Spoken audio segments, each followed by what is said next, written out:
I'm Eliza Kozlowski. I'm the Senior Director of Marketing and Engagement here at the museum, and just wish you were here. Evenings are some of my favorites, so thank you for being here. We are fortunate that for 22 years we've been doing this program, and it's been made possible by the generous support of a very devoted, longtime member, Tom Tischer, who I know many of you know through the years. Unfortunately, Tom is not able to be here with us tonight, so I'm sorry not to give him a public thank you, but we're so appreciative of Tom's support. And I do want you to mark your calendar for next month. So November 17th, we will have our final Wish You Were Here talk with Ed Cashy. So we hope that you come back and join us for that. And it's really wonderful to have Martha Cooper back in Rochester. She's been here more than 3 times, but 3 times for documenting the murals of wall therapy during the Wall Therapy Festival. Most recently this past summer for the 10th and final festival. And if hopefully some of you had the opportunity to see her and see the documentary. She's a subject of a documentary made in 2019, Martha, a Picture Story. And it's really fascinating, and if you didn't have a chance to see it then, you can stream it through Netflix and Apple TV, so I recommend you do that. And I want to have as much time for Martha to share her story. Much of what I would say in a formal introduction, she's going to touch on, because she's going to really talk you through sort of how she first was introduced to photography and her career, and it's really a great story, and I want to make sure we have much time as possible. But I do want to share that Martha is the Kodak girl. She is someone who has deep roots in as far as Kodak, and she'll go into more detail of that.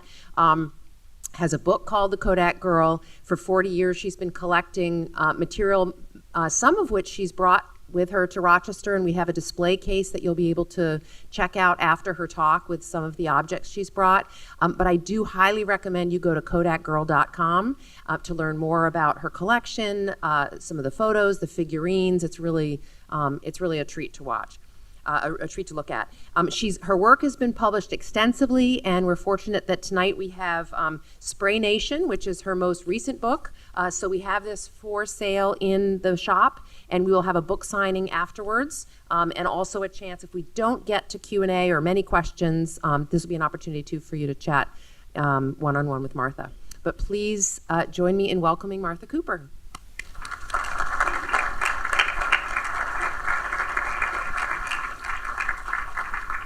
So thank you very much. I'm really happy to be here in the heart of Kodak country. To me, this is where it all began in the United States, for sure. And I grew up shooting Kodak film. And I shot Kodak film for over 50 years, 60 years probably. So I'm going to tell you a little bit about how I got into photography and what I'm doing now. And let me see if I can get to the next here. No, made a mistake. Okay, so my dad and my uncle had a camera store in Baltimore, and I had a camera in nursery school, actually. And the picture on the left in that old Kodak slide in the old frame shows me with my first camera, which was a baby brownie special. It was called, at Baltimore Harbor, because my dad used to take me out on what he called camera runs to take pictures, and that is basically what I thought taking pictures was supposed to be.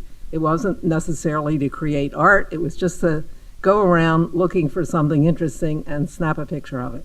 And basically that's what I still do today. That's my mother on the right. She was a high school English teacher, but she also worked in the store. And the store was in Baltimore for something like 60 years. So my second camera was also a Kodak camera. It was a Duoflex, and that's me bringing up the rear with the camera slung around my shoulder. And my dad was a Kodak dealer, and this Kodak Dealers magazine had an article about the store, of which he was very proud. So this is an example of the kind of thing my dad would take me to when we were looking for pictures. It was a hunt in Baltimore, and he had a darkroom in our house, and he would print up the pictures that he thought were good. And he sent this picture to a magazine in Rochester. And it's my first rejection. But they wrote an extremely nice letter, which you probably can't quite read here, saying that the tails of the dogs were too complicated to reproduce well. But it was an encouraging letter. You can see on the back of the photo said I was 13 years old. So if there are any photographers in the audience, you know that getting rejected is something that you really have to get used to. And I got used to it at an early age. However, Kodak, I entered some Kodak contests and was very well received. I won an honorable mention 3 years in a row for 3 different pictures, including the one of the hounds that got rejected. And 1957, 58, and 59, I won honorable mentions in the National High School contest. And I really do think that inspired me to be a photographer. So thank you, Kodak. I was very proud of it then. They published a little winner's booklet that had my name in it, and they actually sent me a check for $15. I think I have a picture of it. Here, there's the check and my certificates of merit. And that really, I would say, was the start of my being serious about photography. Here I am in high school. I was president of the school camera club. And now I'm going to fast forward to, I went to college in Grinnell, Iowa, but there was no photography program. I didn't study photography. I was an art major. And after college, I went into the Peace Corps. I joined the Peace Corps. I went to Thailand, and I took pictures of the hill tribes in the area in northern Thailand, and I decided that I wanted to study anthropology.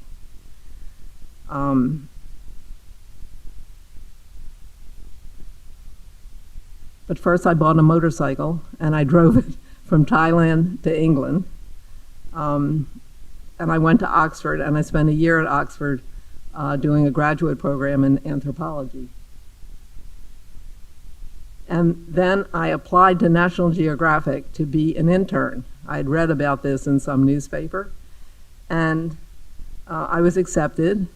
So that was my first real professional kind of, great luck, actually, and training, because they provided me with the cameras. And I spent the summer at National Geographic, and I decided for sure that I wanted to be a photographer.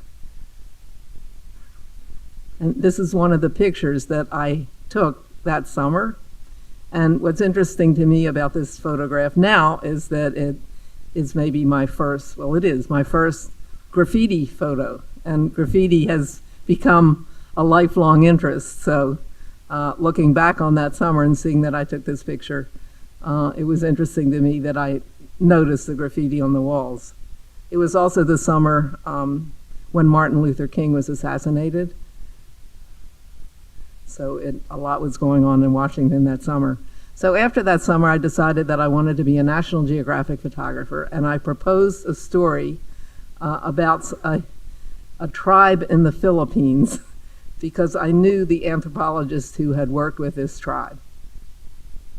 And Geographic gave me some support, and I went off to the Philippines, and I spent maybe 6 weeks trying to shoot this story. And they didn't use it. They rejected it.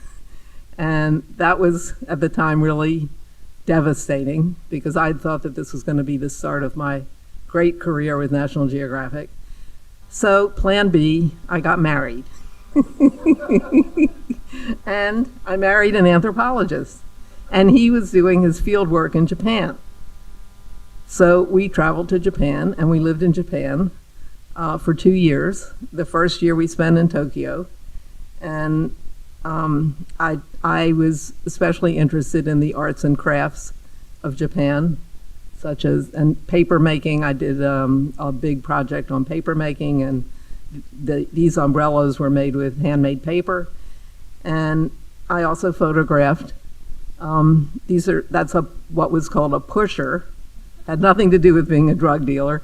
Pushing, at rush hour, they actually had pushers to shove the crowds into the crowded subway cars. But again, when I look back on these pictures, I'm interested to see that I took pictures of subways, because that has also been a lifelong interest. While I was in Japan, I used to go around to different festivals, and I saw a tattooed man at a festival. And I got interested in Japanese tattooing. And so I did a big project, and again, I tried to get these pictures published, but at the time, tattooing was such an underground art form that nobody was interested in the pictures. However, 40 years later, I was able to publish a book, and I'm sure, as a lot of you know, that Japanese-style tattooing today is very popular, especially in New York City. I see people with these full-body tattoos a lot. But again, I guess I was just too early. So I moved with my then husband, no longer husband, to Rhode Island, because he took a job at the University of Rhode Island, and I decided that I would be a newspaper photographer. And I got a job with the Narragansett Times. And this was a weekly newspaper, but they really used good pictures. They used them well. They printed them. It was an offset press. Pictures look good in the paper. It really gave me experience shooting all kinds of different things, and also I had a good portfolio from these pictures. But the Narragansett Times was, I set my sights on the New York Times, so I decided to move to New York. Of course, I never got the job with the New York Times, but I did move to New York. I got a job with the New York Post, not the New York Times. And for 3 years, I was on the staff, as staff photographer of the New York Post. That's me in the middle. I was the only woman staff photographer at the time. And again, this was an incredible experience for pretty much any kind of photography, because you're running around to all different kinds of assignments. You never knew what the next assignment was going to be. You had to be prepared. You had to have your equipment ready. And I was shooting Kodak film. I'd be shooting Tri-X. So, we were shooting, this was 3 Mile Island, when there was a nuclear leak. I was shooting all kinds of news and a lot of celebrities. Here you see Muhammad Ali, Sophia Loren, Salvador Dali. I mean, celebrities were the bread and butter of the New York Post. But for me, I was most interested in feature pictures that I would find along the way, such as this one. And these are the kinds of pictures that they would put into the newspaper whenever there was like a slow news day or a space. And I was always looking for these pictures. And while I was at the Post, I went on vacation to Haiti, and I saw these kids making their own toys. And I decided that when I got back to New York, I would look for similar subject matter, see if I could find kids that were playing in a creative way, making their own toys, not toys that you needed to buy. And this little boy was making kites, obviously, to sell. So at the time, the Post was on the Lower East Side of Manhattan, and it was a wasteland. There was just block after block after block of bombed-out buildings and vacant lots. And I would pass through this area. It's called Alphabet City, if you know Manhattan at all. Avenues A, B, C, and D. And I would drive through Alphabet City on my way down to the Post, which was south of that. And I would look to find kids that were just out there having fun, making things, doing things. Like these kids were building a little house, these kids had a club in an abandoned building. This little boy was making a go-kart. Another little boy was writing his name on the street. And sometimes I would see the same kids over and over again. And the little boy here who was flying a pigeon, he had a pigeon coop on the roof, showed me that he had a notebook of drawings. And he said, "Why don't you photograph graffiti?" And I actually had never really looked at graffiti. I hadn't really understood what it was. You would see a lot of graffiti all over the walls, but it was sort of hard to read. And it didn't really, I was used to say political graffiti, but this graffiti didn't really say anything. But he explained to me that he was practicing his name, his nickname, which was He3, to put on the wall. And he's posing with that book. And when I said I was interested, he said he could introduce me to a king. And the king turned out to be Gandhi, who in fact was considered a graffiti king. And the picture on the right here was a picture taken by my friend Susan, because I took her with me. I was afraid they were going to steal my equipment, and I went to visit Gandhi. And he actually turned out, he was incredibly knowledgeable and patient, and he explained everything about graffiti to me, and he really got me interested in photographing graffiti, which is something I still do today. When I first met Gandhi, the reason why he even would talk to me was that he had clipped this picture from the Post and put it into his sketchbook. And this was what I didn't realize at the time, was that you could identify any piece of graffiti on a wall, and this was the background of the little girl on the swing is his piece. He had written that. And CIA on the right-hand side, that stood for Crazy Inside Artists, because they were tagging inside the train. That was his crew. And so he had clipped this picture out of the Post, and it had my credit line on it. So when he was introduced to me, he saw me as, he realized that I wasn't a cop, and that I was somebody who could maybe get him some fame, because graffiti writers always, fame was the name of the game. So he invited me to come back to his apartment when his friends were drawing in their notebooks, which is what they did before they went to the yards. They actually designed the pieces that they would put on trains, and I spent a day with him. It's called a black book, or a peace book. And then finally, I went to the yards, and you can see he's holding his sketchbook in his hand. And I watched as he painted this whole car. And so this is the picture of what the car turned out to look like. So what people thought were kind of random acts of vandalism actually turned out to be extremely carefully planned acts of vandalism. Well, imagine what you would have to do to paint this piece, like in one night. And you have to think ahead about which colors you want to paint it in, and then you have to procure the paint somehow, which didn't usually mean paying for it. And and he named the piece Children of the Grave. I think this one was part 3. He had a series, Children of the Grave. So this is called Whole Car Top to Bottom. And it's, of course, says Gandhi. And the character of Gandhi was a figure from an underground comic book by an artist named Vaughn Baudet. So this is what the South Bronx, that picture was taken in the Bronx. This is what the South Bronx looked like at the time, like the Lower East Side, totally bombed out.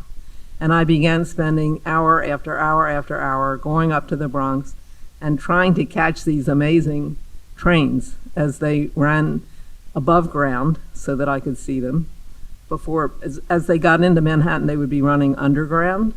And Gandhi lived in Brooklyn, but these trains were in the Bronx. Writers, they call themselves writers, not artists, graffiti writers, because they're writing letters. They like to write on lines that traveled throughout New York City.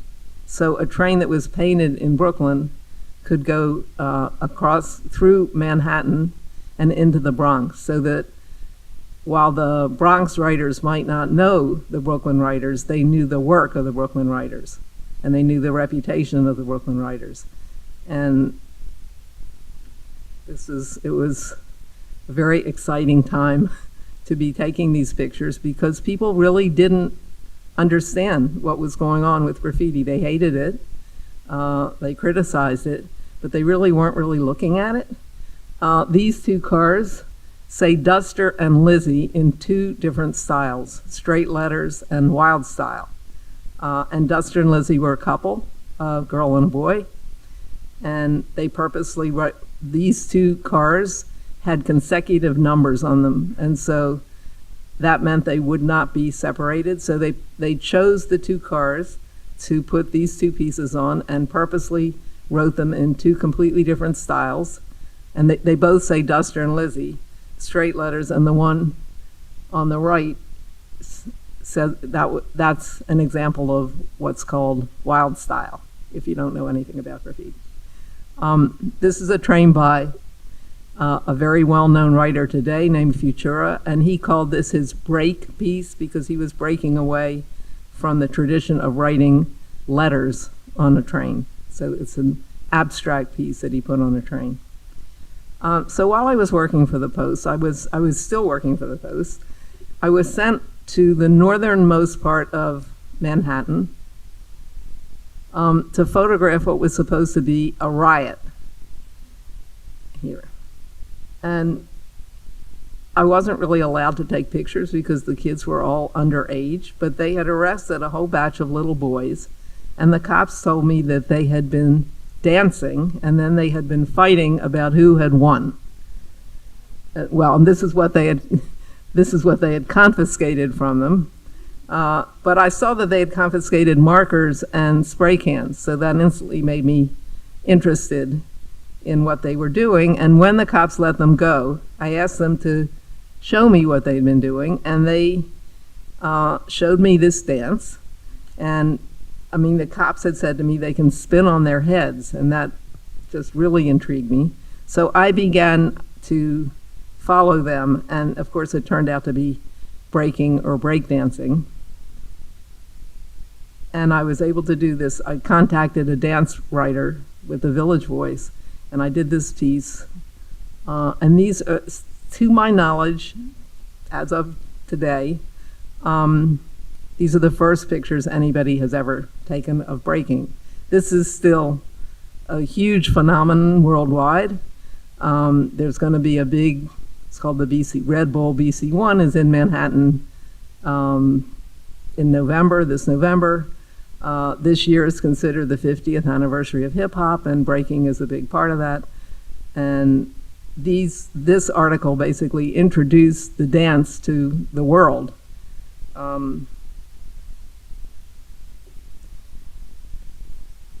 So this is an event that soon followed because of the article at Lincoln Center in New York, a breakdancing event.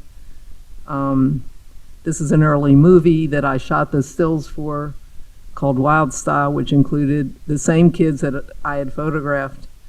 And some of these are still very much in the scene today. The two in the foreground here, the boy on the left, Doze, is also a well-known artist as well as a dancer, and Ken Swift on the right is one of the most famous b-boys or breakers in the world. He travels all over the world. So,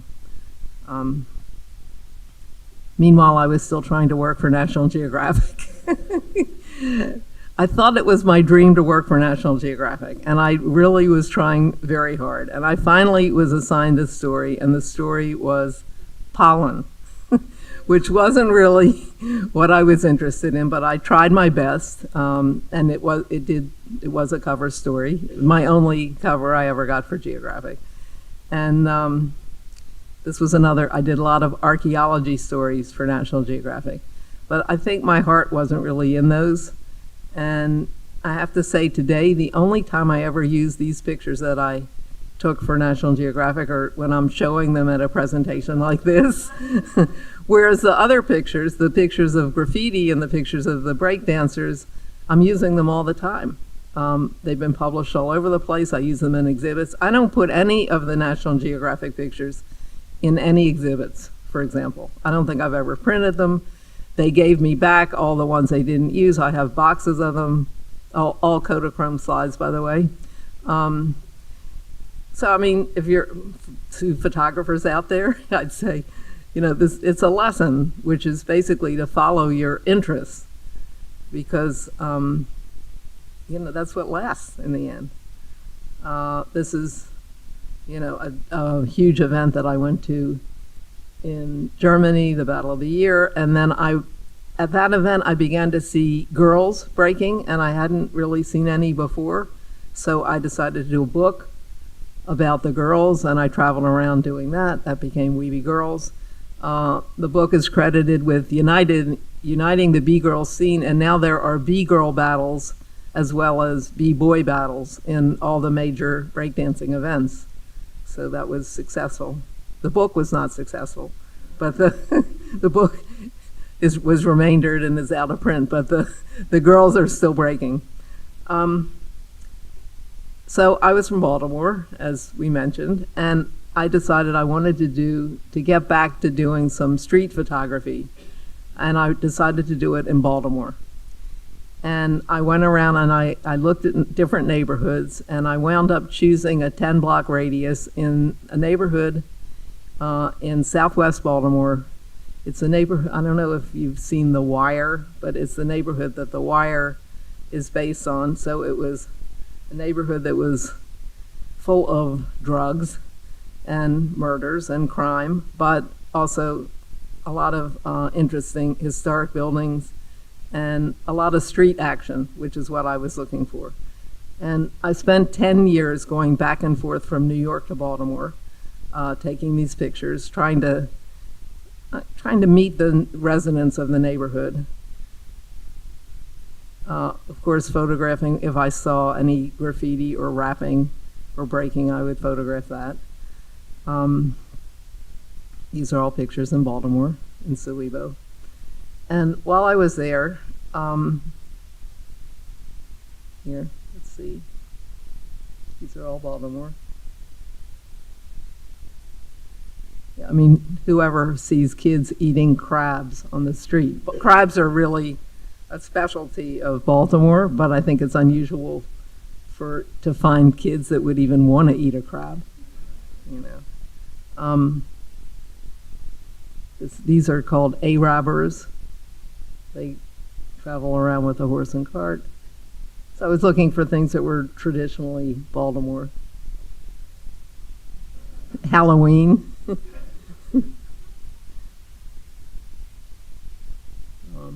Christmas. The Barnum and Bailey Circus would come. This, of course, no longer happens. PETA made a big fuss about the elephants, but at this time the elephants would parade through the streets to the arena where the circus was held. And there was street art in Baltimore, and I got invited to a street art festival.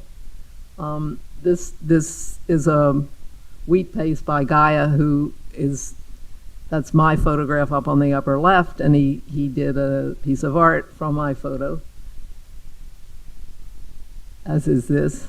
Again, that's from one of my Baltimore photos in Baltimore. And one of the artists who came to Baltimore was from South Africa, and he invited me to a street art festival in Johannesburg.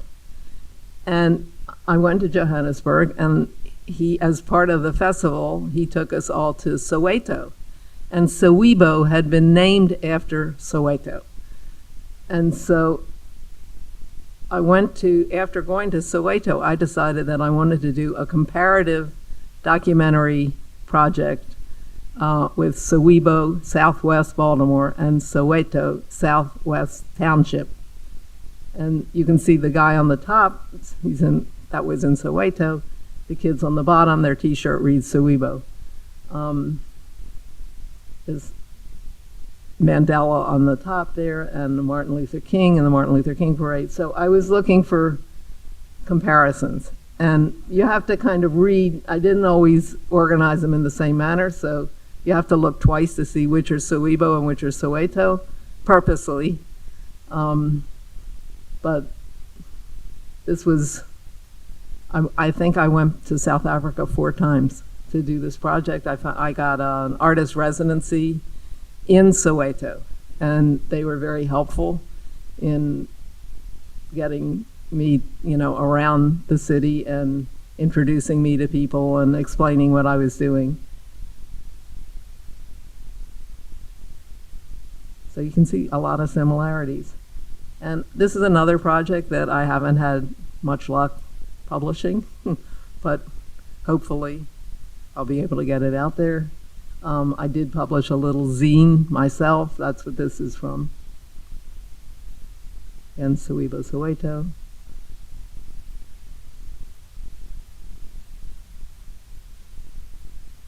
There was graffiti in both places. 2 different games. And there you can see graffiti. This is Soweto, graffiti on trains. So something that I thought was a New York City phenomenon. When I was photographing graffiti, I just thought this could never happen anywhere else. And I was so wrong about that. Graffiti is being painted on trains all over the world, including South Africa. This is another, so here are just some of the, street art and graffiti has just spread across, people are calling it the biggest art movement in the history of the world. And in fact, that may be true. It has spread everywhere. And here are just some of the festivals that I've been invited to. This is Festigraph in Senegal. This is called the Onou Festival in Tahiti, which I was invited to 3 times. Graffiti Jam in China. This was a project in Haiti. This was in Mongolia.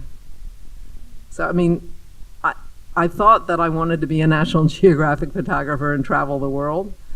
It turned out that I am traveling the world, and it was just through a different set of circumstances, and I'm much happier because when you're a National Geographic photographer, you really have to come up with these. There's a lot of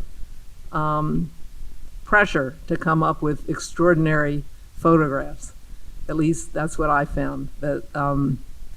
And when I go to these festivals, everybody's very welcoming, and I can just take whatever pictures I want. And that suits me.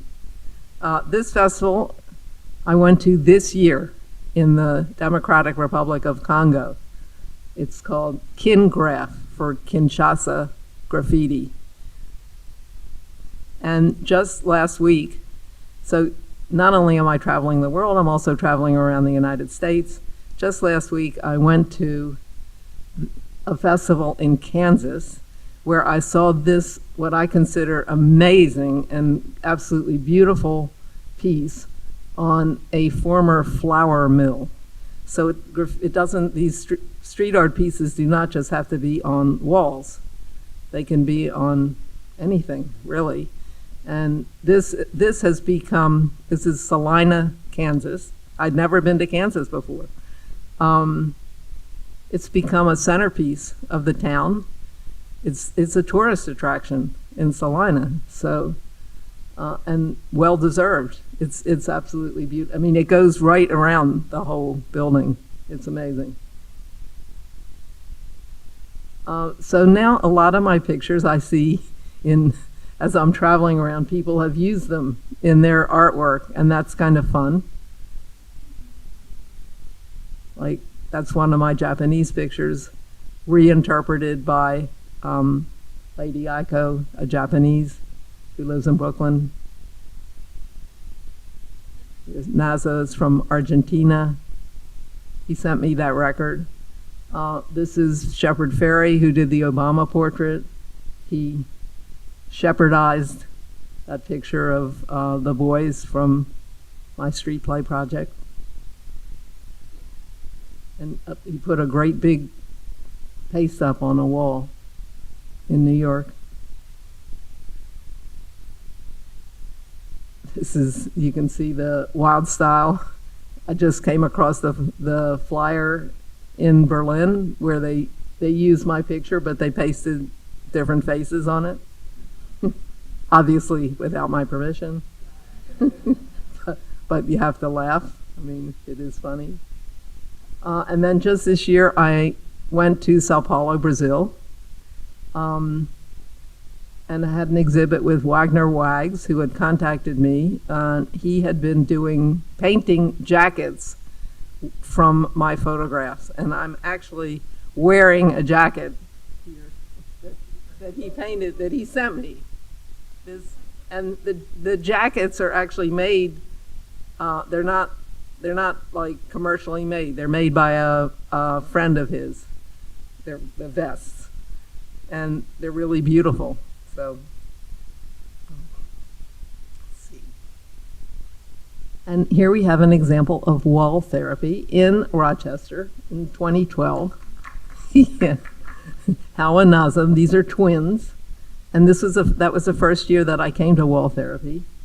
And on the right, you can see stencils that they've cut from cereal boxes that they used on the wall. And one of the reasons that I enjoy taking pictures of street art and walls being painted is that I love to see all the different tools and techniques that people are using. When you see a finished wall, you have no idea how that wall got there. And sometimes the tools are ingenious, and I really did like these stencils that they had cut from cereal boxes. And this is also in Rochester. This was the first year I came. And this is a poster that on the left, you can see a Kodak Girl poster that I own, because I collect Kodak ephemera. Posters, postcards, film wallets.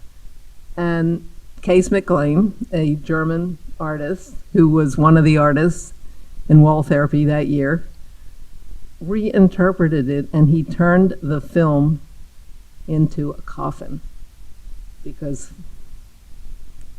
film is dead. So sadly, and that's, I don't know if that wall is still there. It is? Oh, okay.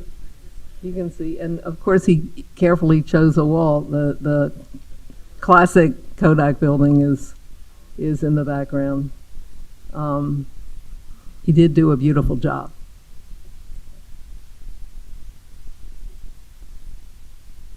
This is this year. I was here earlier this year, but I did not get to, this is a very well-known street artist, Connor Harrington. It's the beginning of a beautiful wall. I didn't get to see this wall. I hope to get to see it tomorrow, finished. It's sad when I have to leave a place and I've only got half a wall, because, but yeah, has anybody seen this wall? I mean, this wall it's out there and it's beautiful, and he's really, really very well known. So I still have tons and tons of slides. I was shooting slides for 50 years, all Kodak slides, yellow boxes like crazy. And the book that we were just talking about, Spray Nation, the person that published that book wanted to publish my unpublished graffiti pictures. And he came to my studio. He took these boxes like this of just random slides and really went through all of them. It's like an incredible job. It was something I never would have done myself. Then he had to scan them, he laid them out, he organized them, and that's what the book Spray Nation is, that just came out. I would never have done that book. I just would never, and I have other boxes like this. It's unwieldy. It's hard to handle this. Like, what do you do with so many slides? These are the books that I've published. so far, not including Spray Nation. This is one of the things that I've done with, I made an installation of slide, instead of just throwing them away, because I used to just toss what I considered the rejects into a plastic bag, but then I couldn't quite bring myself to throw it away. So I made this installation where people could buy them by the pound. And there was a scoop, there's a scale there, and there was a light box. They could look at that, and then they were instructed, there was a copyright stamp. Before they could buy it, they had to stamp it with my copyright. And they were all what I considered rejects. So as we were saying, I've had this big collection. When I saw an ad, a Kodak ad at a flea market that had the Kodak girl in it, and I was immediately attracted to this idea of a woman with a camera. And Kodak really did use a lot of pictures, images of women using cameras. Really wonderful, wonderful, wonderful ads. And I began to collect them. You can see the one on the right, it says, "Yours truly, the Kodak Girls." And the other one, "The Kodak Girls at the World's Fair." I mean, they showed women seriously taking pictures, not just looking pretty and holding a camera. And that's what my collection is. And I also collect the film wallets. And that's what, if you look outside, I brought a whole batch of my film wallets. So with a lot of Kodak Girl images on them. They're in a case outside. So have a look at that as you go by. And so I've published a book with my collection called Kodak Girl. So I consider myself Kodak Girl. No, I was inspired by the idea of Kodak Girl. I love the idea of Kodak Girl. My email is Kodak Girl. I mean, right from I've only had one email since 1998, and it's always been Kodak Girl.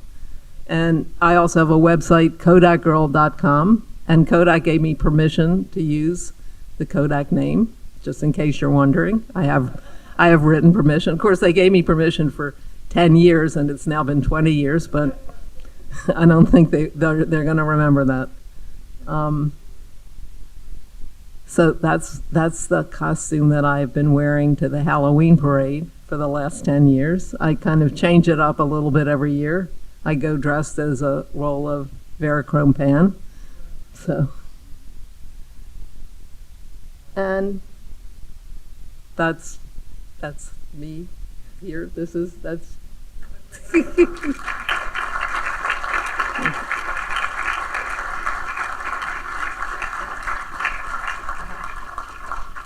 so we do time, okay? Yeah. Okay. Martha, that was, didn't I tell you we were in for a treat? I think we have a handheld mic, but until then, we do have some time for some questions. So if there are any questions, oh, there's the mic.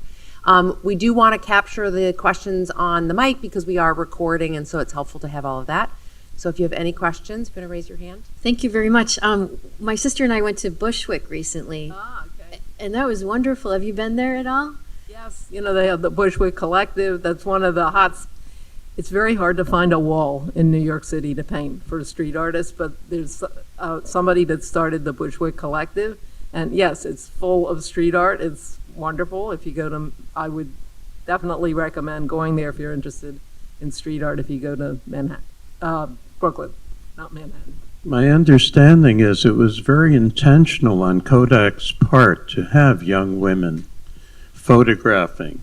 If you go back in history, it was all men who dragged around the big heavy equipment and did the processing, et cetera, et cetera, et cetera. But the idea to bring photography to the masses, and especially to half of the population that was female, that normally wouldn't have dealt with mechanical things, Exactly. was a very intentional, as far as I understand, a very intentional part of their advertising philosophy.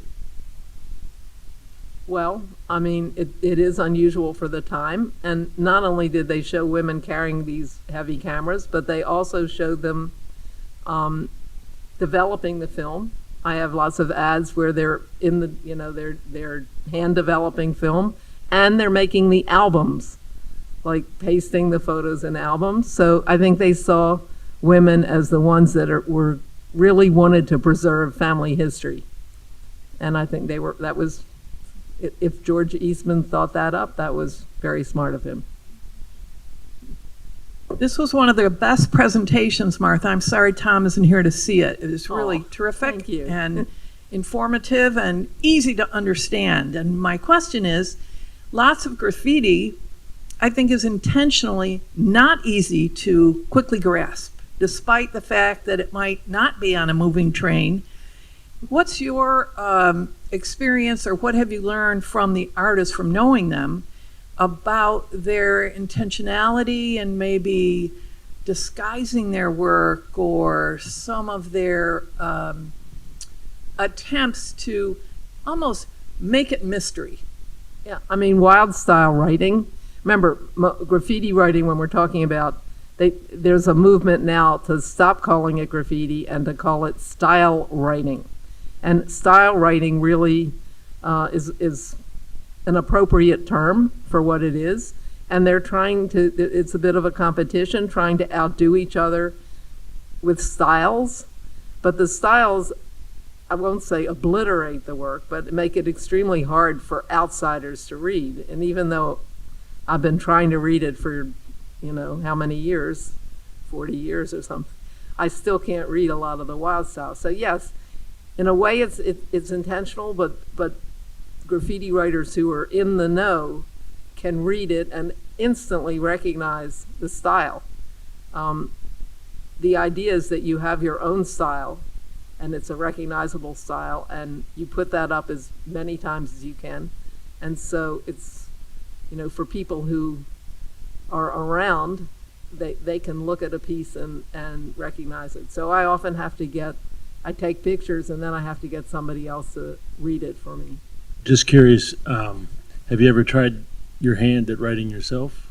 You know, just a little bit, and it is so hard. I suggest everybody, if you're all interested, because controlling a spray can, you know, there are many different caps that you can put on the can. They're exchangeable caps, and they make wide sprays and narrow sprays. But just to control the pressure of the can, I've tried it a little bit, and it's really hard.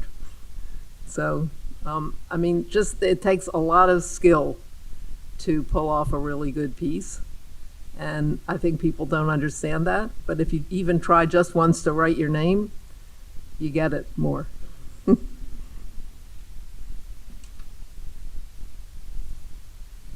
Thank you for this fabulous presentation. But now, is there Martha Cooper saying, gee, I wish I had done that? Or I did this and look at what happened that I didn't expect. And we saw the documentary, The Little. I remember something that you said about taking pictures and sharing it with the people whose picture you had taken. Yeah. And that's a great story. If you would like to tell it, I'd love to hear. Well, especially when I was doing the Baltimore thing, but actually I do it a lot. For example, I just last month was in Florence to do a project. It was called GAP Project, Graffiti Art in Prison. And we had permission to take pictures of some graffiti workshops in the prison. And I went to the local Xerox store and I made Xerox copies because that was a quick way of making prints. And I brought them back and I gave them. And people were so grateful for that. And when I was in Baltimore, I would buy 1,000 at a time, 4x6 prints online. You could, because there was a good deal if you bought 1,000. But I would, you know, upload pictures and get the prints and take them back to Baltimore.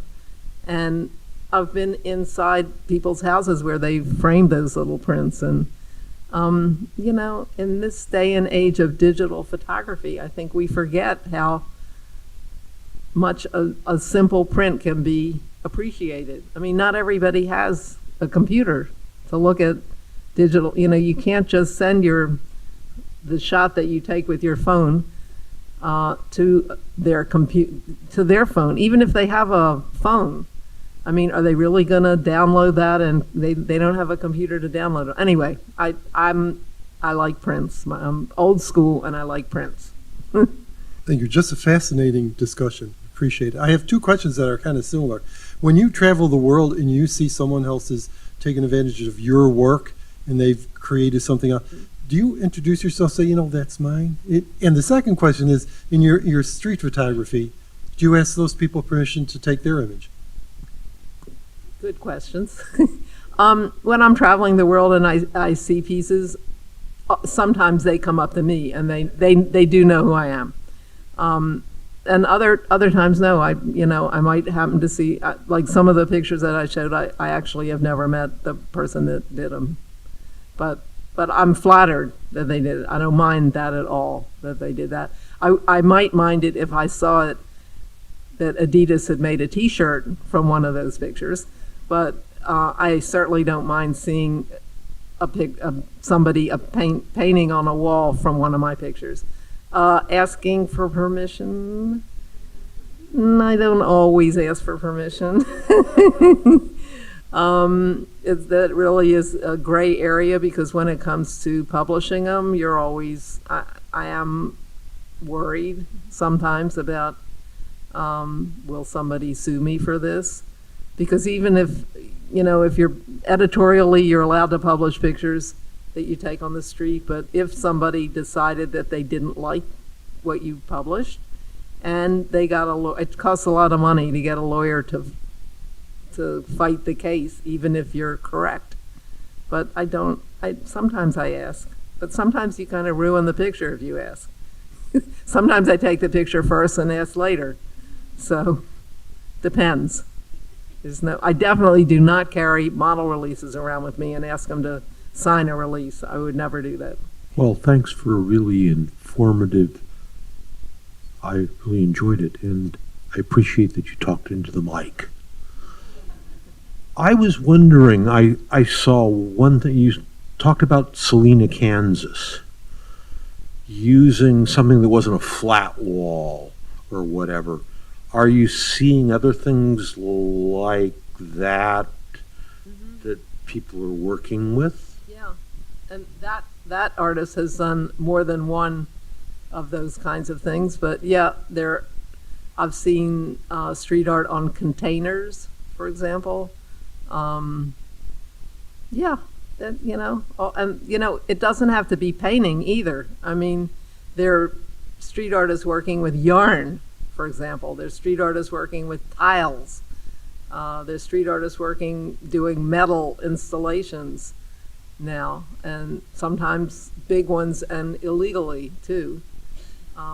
So yeah, I think people are experimenting with all different kinds of things. But that Salina, Kansas one, I thought, I have one criticism is that sometimes the art does not fit what I consider fitting the neighborhood that it's placed in. And the artist maybe flies in, does a piece, leaves, and then the people have to live with that piece. And sometimes the subject matter just doesn't fit.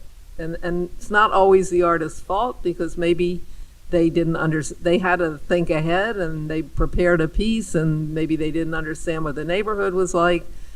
And then they're only there for 3 or 4 days, and they've already requested their colors, for example, so they can't really change it. But sometimes I feel like it doesn't fit. And that piece I thought was magnificent. I thought it fit perfectly. The town loved it. It was the kids were doing Ring Around a Rosie. It was from a photograph that a local person had taken. They were actually local kids that he was painting.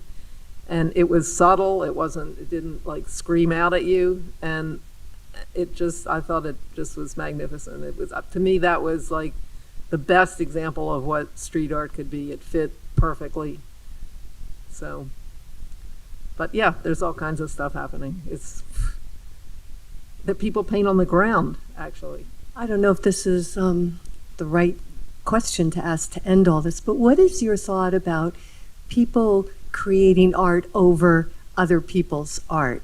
I seem to be finding that a lot around here, where I see this beautiful art, and then the next time I look, somebody's initials are over it or whatever, and it makes me a little sad. So I was just wondering what your feeling was about that, and if you talk to other artists or writers and what's their feeling about seeing if their work actually gets covered over. Well, this is, I mean, Controversial? in graffiti culture, you're not supposed to go over other people's work, but people do go over it, especially if there are all kinds of battles going on between different kinds of graffiti members. Probably, this work is ephemeral. It doesn't last forever. And generally, a piece will stay up for maybe a year, and then people start going over it. And that's where I come in. If it lasted forever, I would not be interested in photographing it. For me, the fact that it's ephemeral and that I can get the picture when it's fresh and new, and I know that it's not going to last forever, then I feel like it's part of some kind of historic preservation. And the photograph almost always lasts longer than the piece. So luckily now everybody has cameras.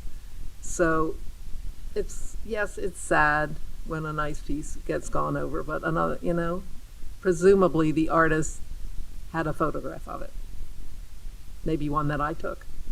Thank you.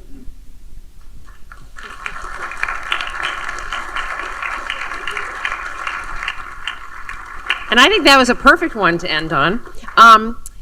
Thank you, Martha, again. And I just want to echo what Sally said about this being really a wonderful presentation. I think you certainly have way more slides than Tom Tischer, but as I shared with you, he has hundreds of thousands of slides. Would have appreciated this. Thankfully, we videotape all of these, and now we create them and put them out on our YouTube channel, so Tom will be able to watch it. And you will be able to watch it again if you'd like, or to share it with friends, and we encourage you to do so.